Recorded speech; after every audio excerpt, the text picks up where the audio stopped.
मंगलप्रसाद लोढा साहेबांनी सांगितलं की भारतीय जनता पक्ष तर देवाभाऊचा आहे, त्याच्यामध्ये काही नाकारता येत नाही. परंतु सगळेच पक्ष देवाभाऊ चालवतात हे सगळं 100% खोटं आहे. शिवसेना हा पक्ष शिवसेनेच्या ध्येय धोरणावर चालतो. आमचे मुख्य नेते एकनाथ शिंदे साहेब आहे, ते जे पक्षाला दिशा देतात, ते ज्या सगळ्यांना काय आंदोलनं करायचे का निदर्शनं करायचे का काय आणखी जनतेकरता काय करायचं, हे सगळे आमचे ध्येय धोरण पक्ष ठरवत असतो. त्याच्यामुळे लोढाजीच्या बोलण्यामध्ये आम्हाला काही तथ्य वाटत नाही.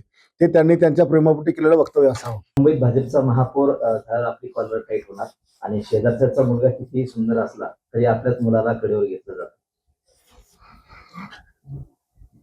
त्यांनी मुंबई महापौर पदी भाजपचा बसावा.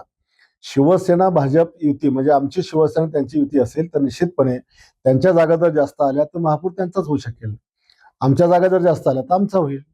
तुमचा दावा आहे का त्याच्यावरती, तो भाजपचा दावा आहे? नाही, आता जागा वाटपावर डिपेंड करते. एकनाथ शिंदे साहेब काय भूमिका घेतात आणि मुंबईमध्ये जर जिंकायचं असेल तर महायुती झालीच पाहिजे. जे महाराष्ट्रात महापालिकांमध्ये नगरपालिकांमध्ये खाली झालं, काही ठिकाणी आपसात भाजप शिवसेना लढली आणि त्याचा फटका आम्हालाच त्या ठिकाणी बसला आणि महाविकास आघाडीला फायदा झाला, तर महाविकास आघाडीला फायदा होणार नाही याची काळजी दोन्ही पक्षाचे नेते घेणारच आहेत. पण एवढी युती असताना पण भाजपचे प्रदेशाध्यक्ष रवींद्र चव्हाण म्हणतात की महापौर हा भाजपचाच बसेल, असं स्पष्ट ठासून बोलले सिंधुदुर्ग. आता जास्त जागा ते लढणार असल्यामुळे ते ठामपणे सांगू शकतात.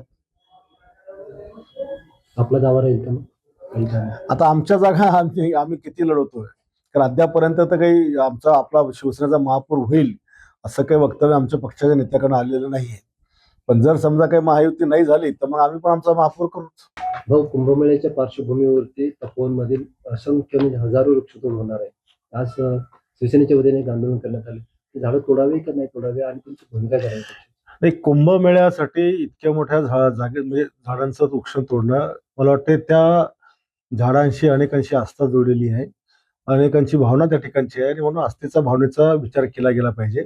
आणि एकीकडे आपण दिवसेंदिवस विकास करतो, विकास करताना जंगलाचा ऱ्हास करतो आणि त्याच्यामुळे पर्यावरणाचा धोका निर्माण झालेला आहे. ग्लोबल वॉर्मिंगचा प्रॉब्लेम मोठ्या प्रमाणात उभा राहिलेला आहे. तर आणि त्याच्यामुळे शिवसेना ही जनतेच्या सोबत त्या ठिकाणी उभी आहे आणि म्हणजे आम्ही पण शिवसेनेचं जे भूमिका ती असेल तर तीच भूमिका आमची पण त्या ठिकाणची असेल.